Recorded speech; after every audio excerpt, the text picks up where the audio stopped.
porque é muito incapacitante. Nós temos uma dor de cabeça e nós não conseguimos realizar as nossas tarefas domésticas normais, nós não conseguirmos cuidarmos de nós.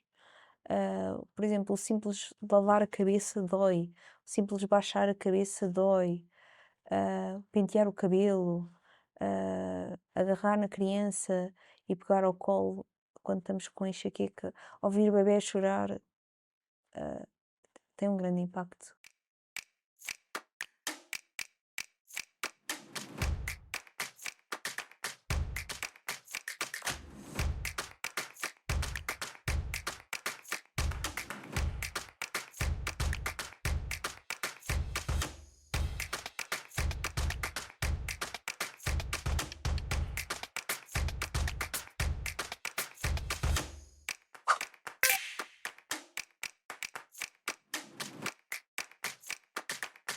Este episódio conta com o apoio da Alien.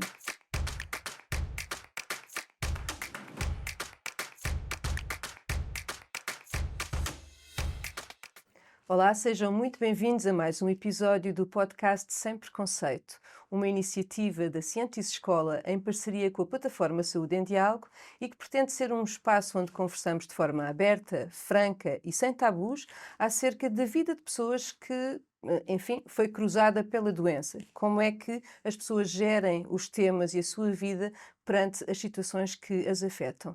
Neste caso, nós vamos falar sobre enxaqueca e para falar connosco, nós trouxemos a história da Tânia Marques. Muito obrigada, Tânia, por estar connosco aqui. Conte-nos, o que é isto da enxaqueca? Porque falamos sobre cefaleias, enxaqueca, estamos a falar de dor de cabeça, certo? Certo. O termo técnico para a dor de cabeça é cefaleia. A enxaqueca é um tipo de cefaleia. Existem cefaleias primárias, como existem cefaleias secundárias.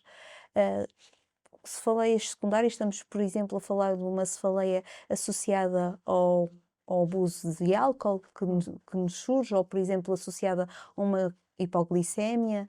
Essas são as cefaleias secundárias.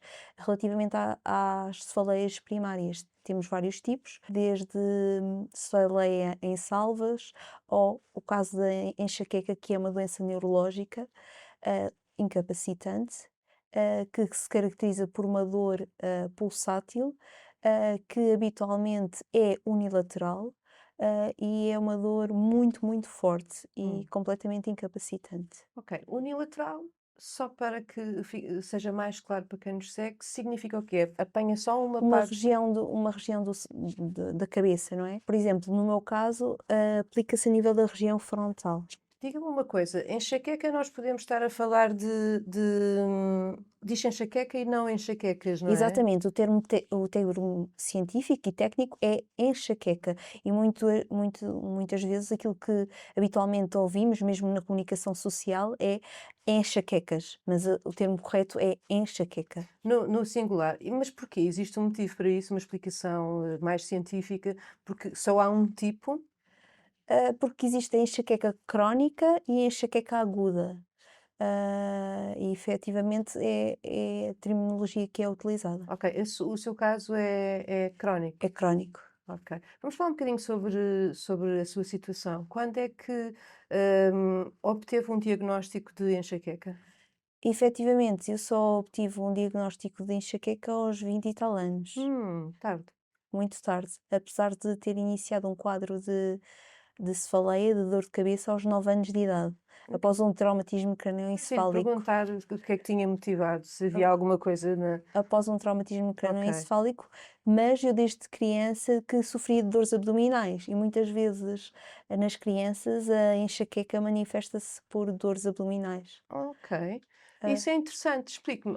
Há outra. Ou seja, a enxaqueca nem sempre se manifesta por dores na cabeça?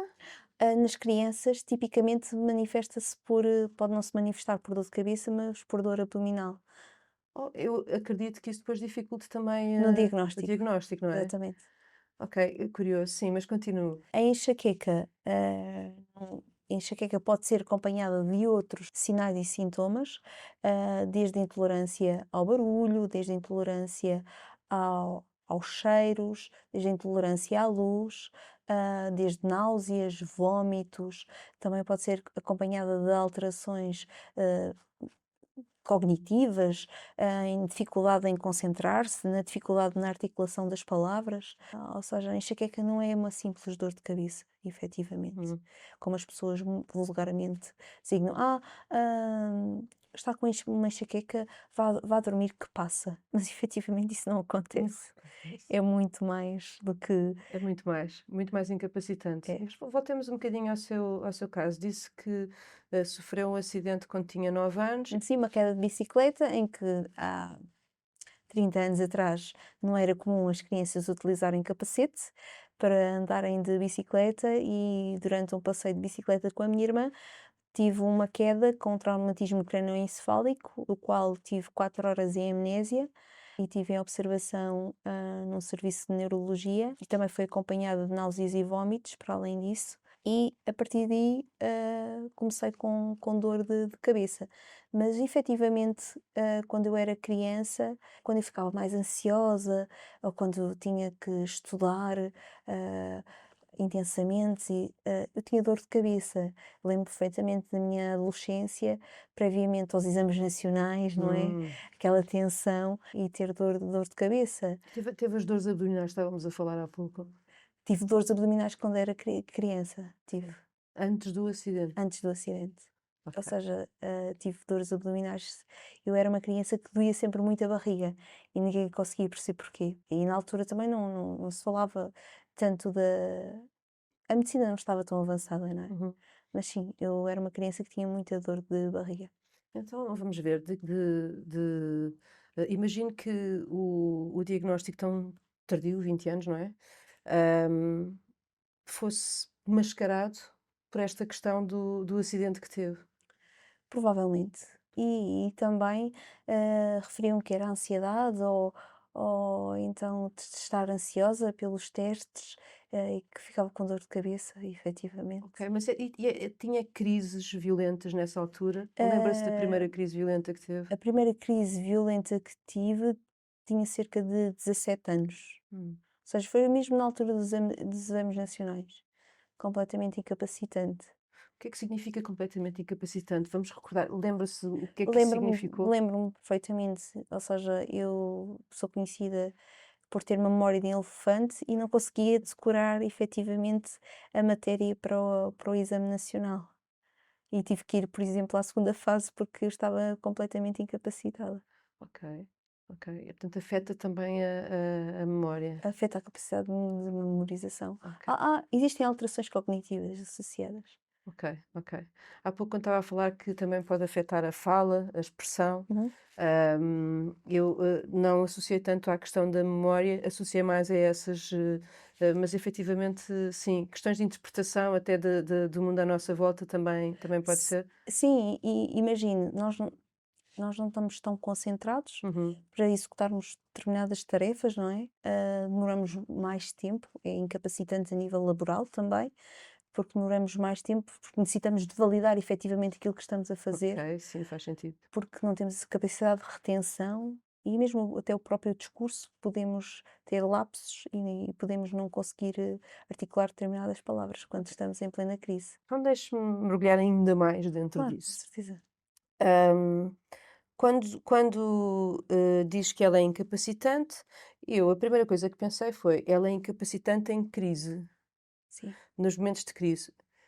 É verdade esta minha ideia? é. Sim. Então explique-me o que é uma crise. Ok, uma crise de enxaqueca pode durar horas, a dias.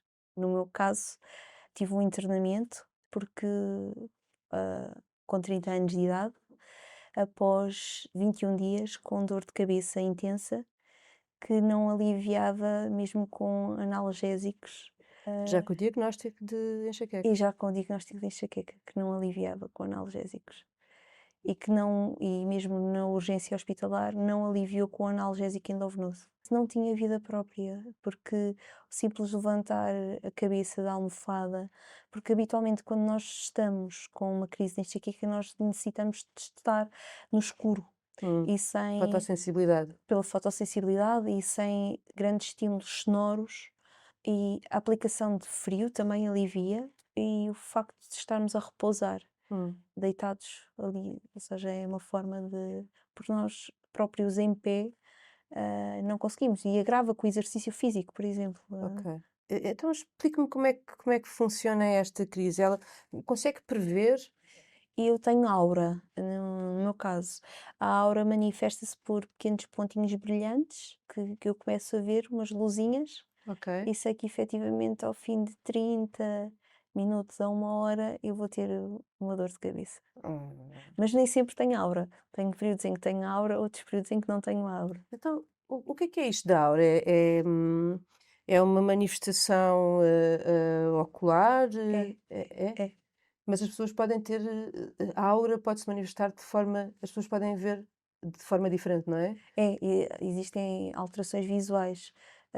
No meu caso são pontinhos brancos, que efetivamente eu vejo. Mas há outras pessoas que referem mesmo incapacidade visual. Quando, se tem a aura, que é um sinal, ainda bem que o sinal existe, porque pode haver, prevenção e isso prevenção para atacar antes, não é? E Uhum. é importante que isso aconteça também, não é?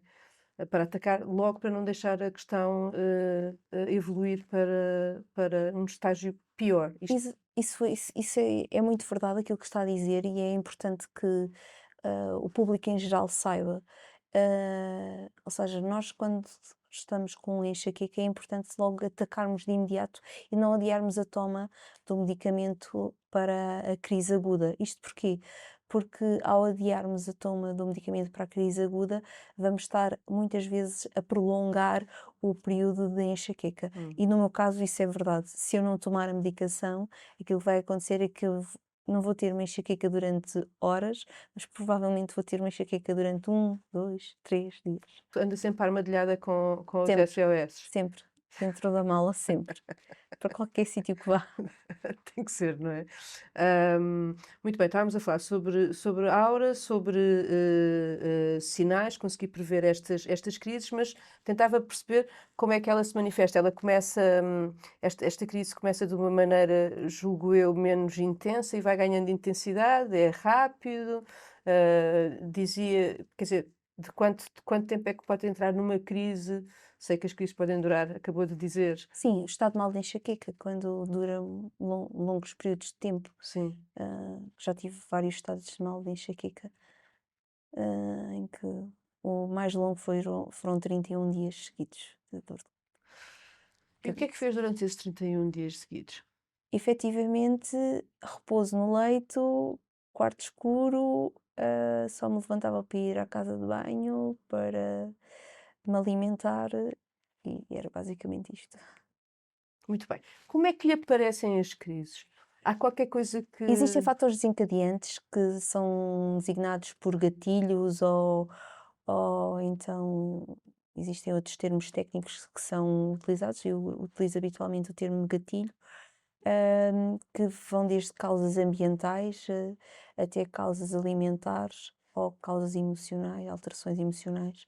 No meu caso específico, tenho alterações emocionais, nomeadamente se eu estiver mais ansiosa, se eu estiver mais estressada, se efetivamente tiver, por exemplo, dormir muito ou dormir pouco, pode desencadear uma crise. Do ponto de vista alimentar, eu sei que determinados alimentos se eu no dia anterior ou no próprio dia tiver-me alimentado desses alimentos, eu provavelmente vou ter uma crise de por enxaqueca. exemplo, Vou-lhe dar os meus exemplos: chocolate, café, ah, bebidas alcoólicas, ok? Derivados de laticínios, nomeadamente leite, natas. sim, mas eu fiquei presa no chocolate. É uma vida triste sem chocolate. Não, eu posso comer um quadradinho, mas me arrisco-me a ter uma crise de Não enxaqueca. vale a pena. Sim, não vale a pena. O Sim, preço é muito mas elevado, sim. existem fast food, alimentos muito processados. E quando falava de gatilhos ambientais, estamos a falar do quê? Por exemplo, um cheiro intenso de um perfume, pode desencadear. Um estímulo luminoso, muito intenso. Por exemplo, uma ida a uma discoteca e as alterações das luzes podem desencadear. Ok, Alterações climatéricas também, ou ok. seja, quando existe eu sofro muito quando há a primavera. Ah, Para mim, habitualmente abril, maio é terrível, com as alterações da estação. ok. Significa isso que o impacto sobre a vida é enorme. Sim, desde o impacto familiar, o impacto social, o impacto laboral, até o impacto a nível relacional. Ok, vamos falar um bocadinho sobre esses impactos na sua vida. Tentar perceber como é que todo esse conhecimento, esse autoconhecimento, e eu imagino que estes gatilhos possam divergir tanto quanto as pessoas Claro, divergem entre si, não é? claro. Mas como é que é com o tempo que vai tomando conhecimento do que é que Uhum, não funciona consigo neste uhum. caso, não é? E demorei algum tempo até perceber.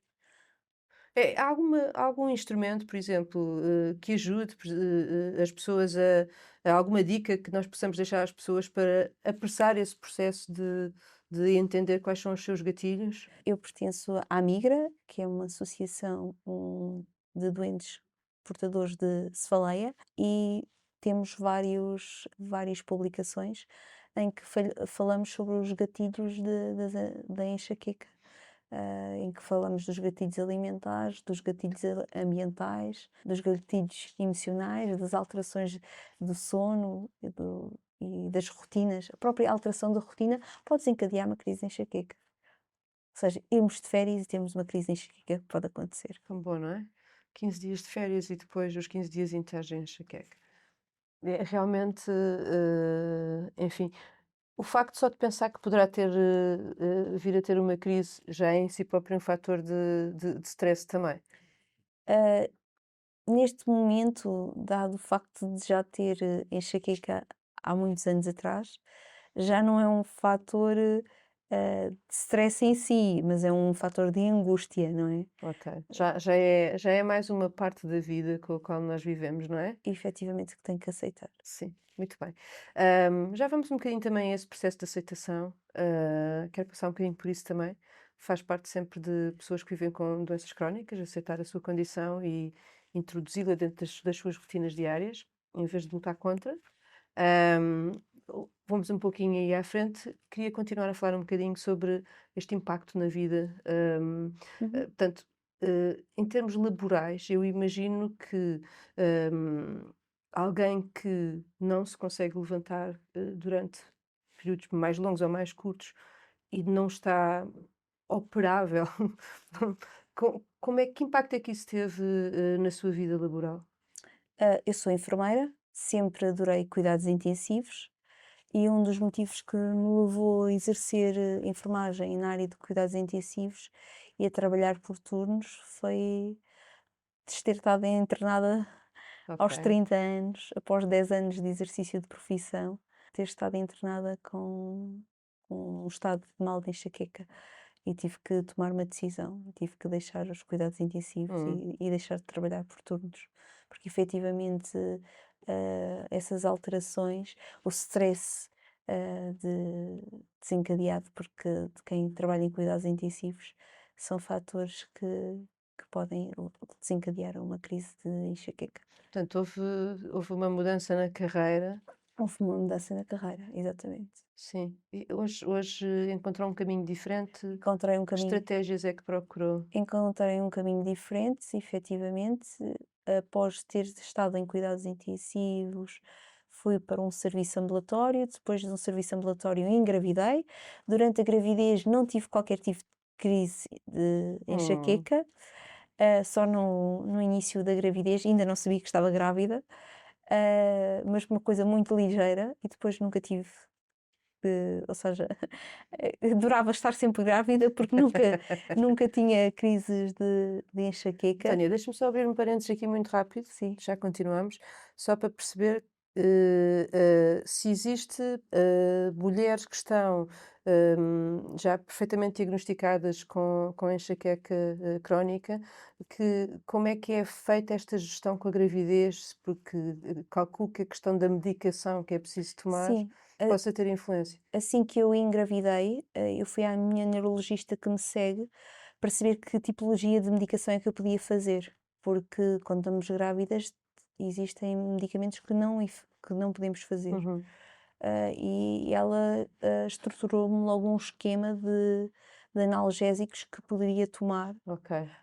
no caso de ter crise de enxaqueca. Mas em SOS e não em continuidade, é isso? É SOS. Ok, ok. Portanto, é uma questão de planificação. Sim, mas existem pessoas que tomam preventivos durante a gravidez, preventivos Ok. de nessa altura eu não estava numa fase muito quando engravidei não estava numa fase muito má, Hum, e então o meu era só um preventivo que estava a tomar, ok. depois de ter passado por muitas dificuldades, muitas combinações de preventivos, nessa altura não estava numa fase muito má, então só estava a tomar um preventivo e deixei de tomar e não tive enxaqueca durante a gravidez. Pronto, muito bem. Então estávamos a falar da gravidez, que gostaria de estar grávida Sempre, para sempre. não ter crise de enxaqueca, exatamente.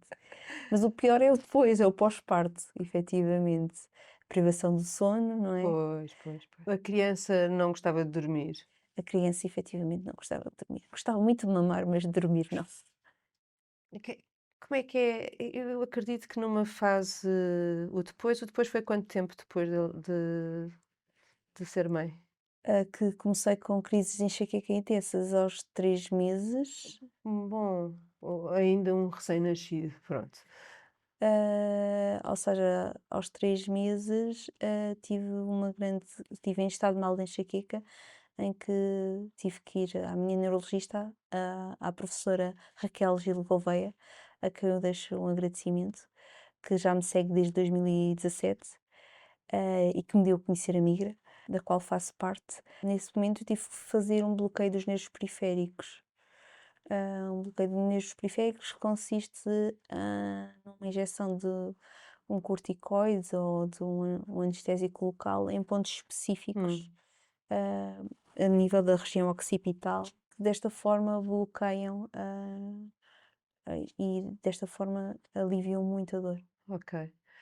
Imagino que há pouco dizia que alguns dos seus gatilhos se prendem precisamente com o sono, com dormir a mais, dormir a menos, Uhum, portanto, não haver aquele equilíbrio. Nesta fase de amamentação e de cuidar as crianças, têm aqueles horários muito curtos para se alimentar ainda, uhum. às vezes também gostam um pouco de dormir. Imagino que isso depois também tenha-se ajudado a provocar ainda, a provocar a crise e depois também a continuar. Hum, Nessa altura é preciso muito apoio, principalmente numa altura em que se é jovem mãe. Sim, muito apoio, sem sombra de dúvida. Sim, e que impacto, vamos falar um bocadinho sobre família e amigos aliás, estamos a falar sobre família, não é? Com o filho. Ah, para já, que impacto é que isso lhe causou a si, o facto de, numa altura em que tem a criança tão pequena, não poder dar o apoio que é necessário nessa altura, porque que se sente incapacitado? Efetivamente, nesse período, o meu companheiro, ajudava-me, a tomar conta da criança, à exceção da amamentação, não é, que eu própria tinha que amamentar, e por outro lado tinha o apoio, familiar. Tânia, falou em depressão.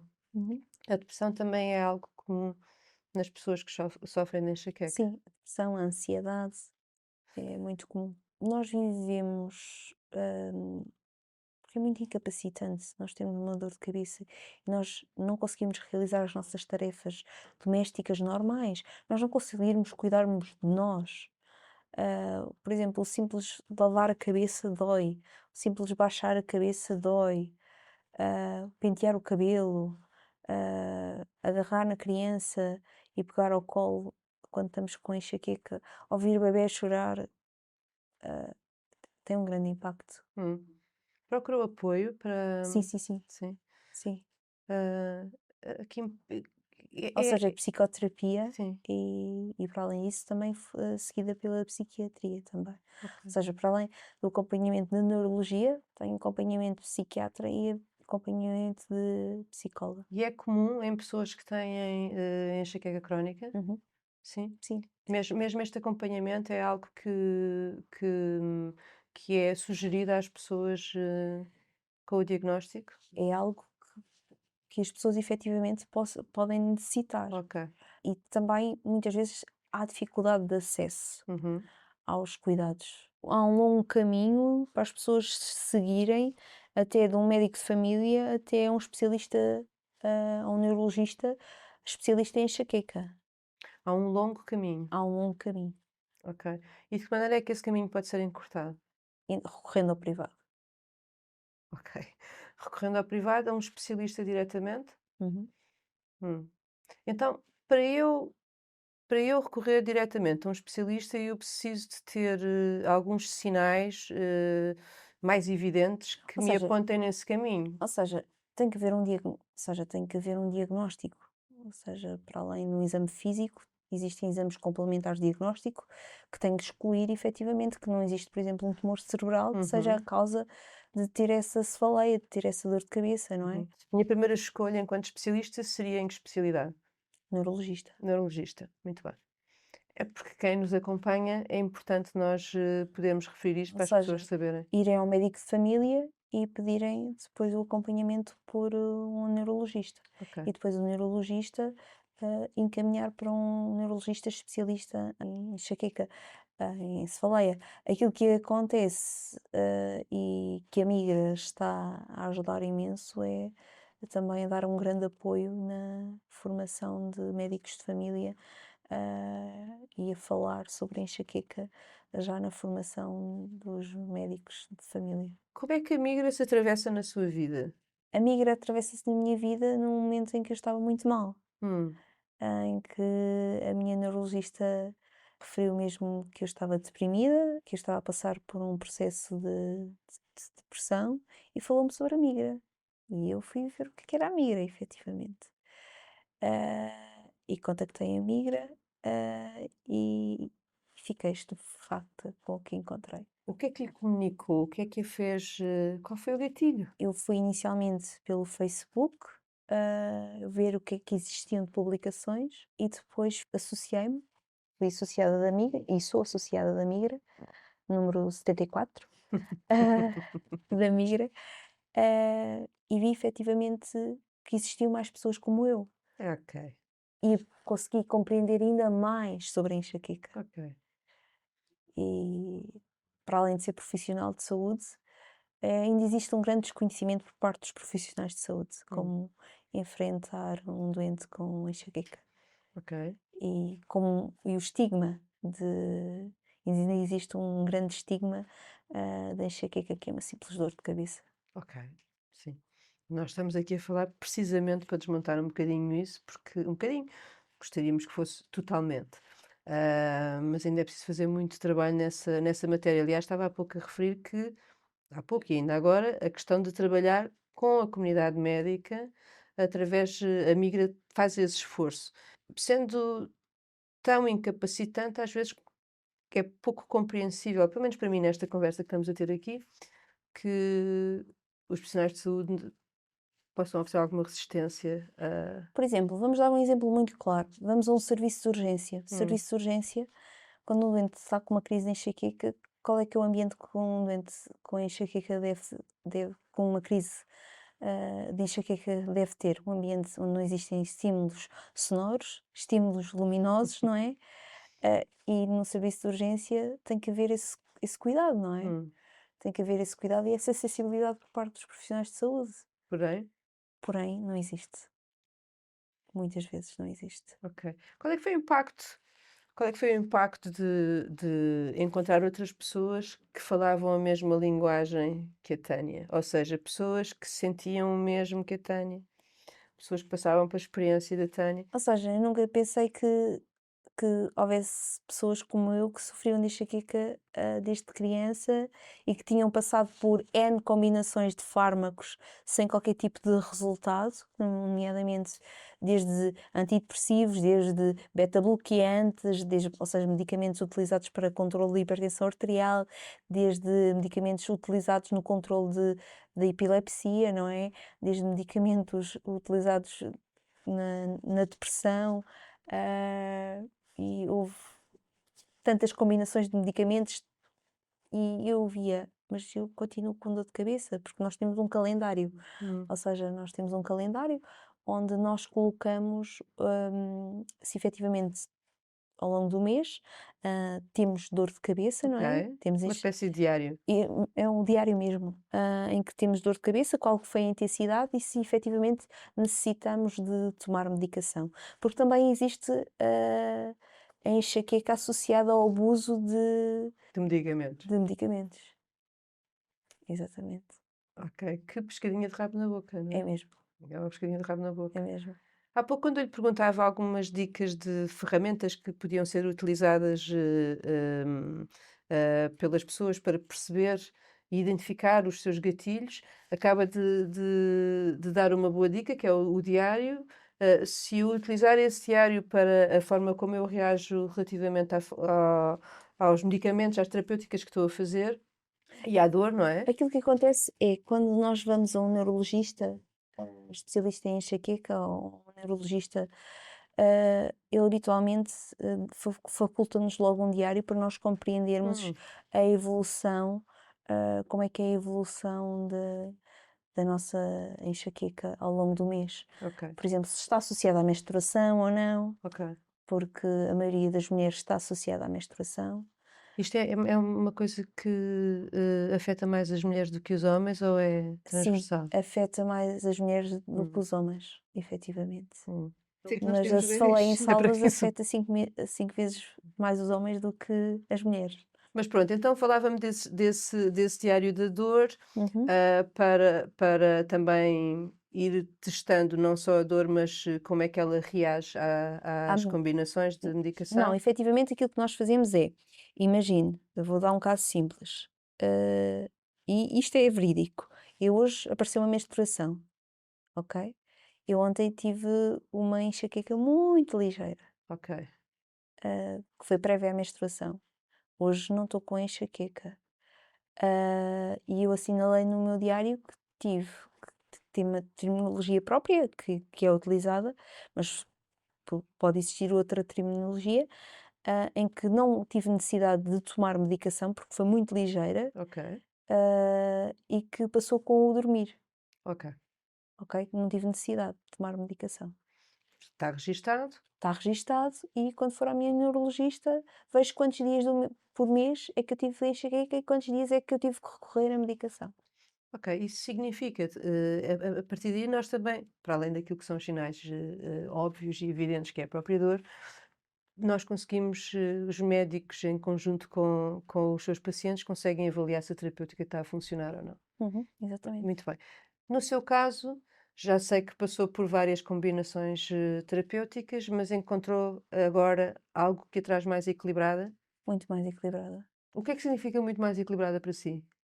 A viver com crises de enxaqueca, mas com crises de enxaqueca muito ligeiras, Toleráveis. toleráveis. Eu conseguiria trabalhar com uma crise de enxaqueca. Pronto, era bem nesse sentido, mais, prático que eu queria perceber, ou seja, o dia a dia, o cotidiano é perfeitamente tolerável. Sim, é tolerável mas quem me conhece em casa, nomeadamente o meu pai ou a minha mãe, diz: "Hoje estás com dor de cabeça, não dói?" Hum. Só pela expressão, e eu: "Dói". Eu precisava só de ir descansar um bocadinho. Podem ficar com o menino, e ficam com o menino.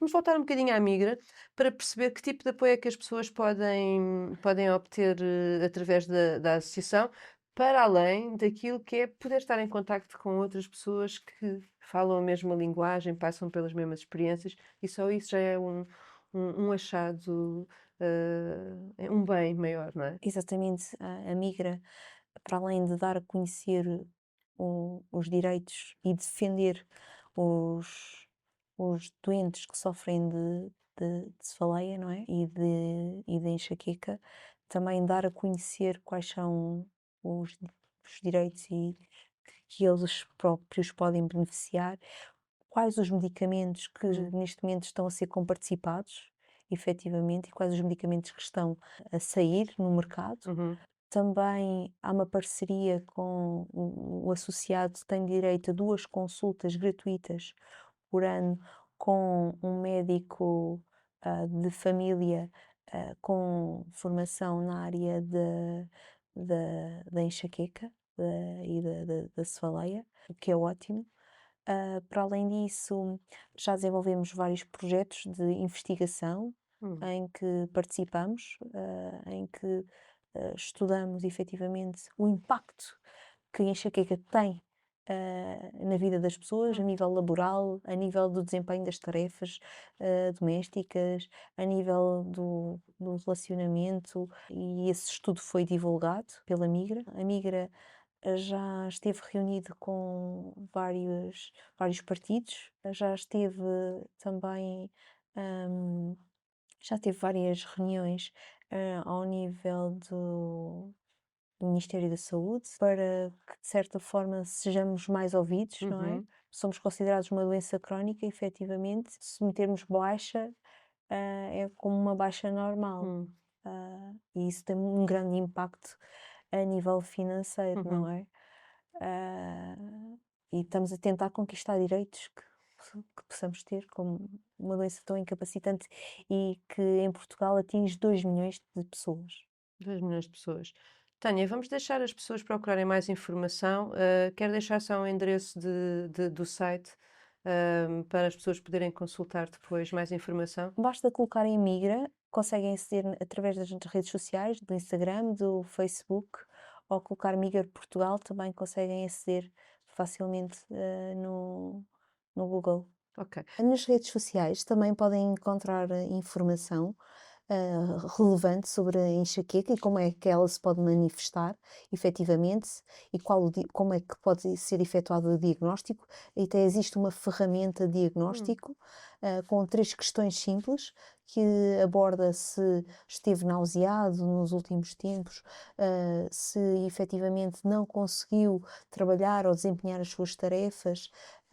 Existem 3 questões muito simples que podem levar a procurar ajuda, e a perceber que pode sofrer de enxaqueca. eu julgo que nós já conseguimos aqui hoje deixar bem claro, ou quebramos, deixámos algumas fendas dentro desse grande mito, que é o facto de nós não estarmos a falar, de uma dor de cabeça simples, Hum. como muitas vezes, ainda continuam a ouvir as pessoas que vivem com esta doença. O que eu lhe queria acabar a nossa conversa, hum, perguntando-lhe, hoje tem esta estabilidade, como é que olha para a frente, para a vida? Qual é que é a energia, a grande lição que retira desta, enfim, desta companheira de vida que às vezes consegue ser chatinha? Sim, efetivamente esta companheira de vida já foi muito chata, eu já tive que efetivamente não ir a um casamento, porque estava com uma crise severa de enxaqueca, já tive que faltar a vários eventos. Os meus amigos próximos compreendem perfeitamente. Ah, eu acho que até de certa forma, a enxaqueca contribuiu também para o meu divórcio, Hum, para a minha separação. Não quer dizer que foi um motivo principal, mas também de certa forma contribuiu, porque efetivamente ter uma pessoa que em 30 dias do mês tem 21 dias de dor de cabeça, hum, ou que tem 14 dias de dor de cabeça, não é? É muito incapacitante, não é? Atualmente, para além da terapêutica oral preventiva que faço, também faço toxina botulínica, que é a aplicação de botox, e também faço uma terapêutica biológica, uhum, que neste momento está a ser, que é uma injeção subcutânea, que está a ser muito eficaz no controle da dor. que bom. E aquilo que eu levo, sou sincera, privo-me de determinados prazeres, nomeadamente já não bebo um copo de vinho há muitos anos, ah, como ainda pedacinhos de chocolate, ah, Esse chocolate, esse grande pecado. como ainda pedacinhos de chocolate, mas de uma forma muito regrada, e sei que efetivamente se abusar em algum tipo de alimentação, se comer muitos alimentos processados, que efetivamente vem a mim uma crise de enxaqueca. Mas hoje consegue fazer essa gestão, de uma forma mais tranquila, mais, enfim, é uma companheira de vida. Houve um reajuste, teve que haver um reajuste, tanto a nível laboral como a nível, foi mesmo conhecendo a doença e o Hum, impacto que a doença tinha em mim e conhecendo efetivamente os gatilhos. Ah, eu, por exemplo, eu obrigatoriamente o exercício físico é um exercício físico não intenso, hum, ok? Uma caminhada, ah, eu pratico pilates, por exemplo, ou seja, momentos relaxantes, hum. sei que melhoram muito a minha qualidade de vida. Tal como, por exemplo, sei que se eu ultrapassar as 7 a 8 horas de sono, sei que vem aí uma enxaqueca. Tânia, aquele despertador tem que estar sempre muito afinado. Aquele despertador está afinadíssimo. Muito Porque bem. se dormir mais, já sei que vem Vai uma crise de vai enxaqueca. pagar outra vez. Quero agradecer-lhe muito esta conversa. Eu acho que foi importante e esclarecedora numa série de temas relativamente à enxaqueca, e eu espero que tenha sido para quem nos acompanha tão enriquecedor quanto para mim foi esta experiência, esta conversa que nós tivemos aqui. Portanto, eu agradeço a sua presença, e espero que possamos ter mais conversas, porque invariavelmente ficaram N pontos por tocar, acerca deste assunto e para explorarmos. Eu vou aproveitar então para nos despedirmos, de quem nos acompanha mais uma vez, agradecer, o tempo que dedicaram a estar connosco, esperar que voltem a estar no próximo episódio, onde nós vamos certamente ter mais conversas sem preconceito.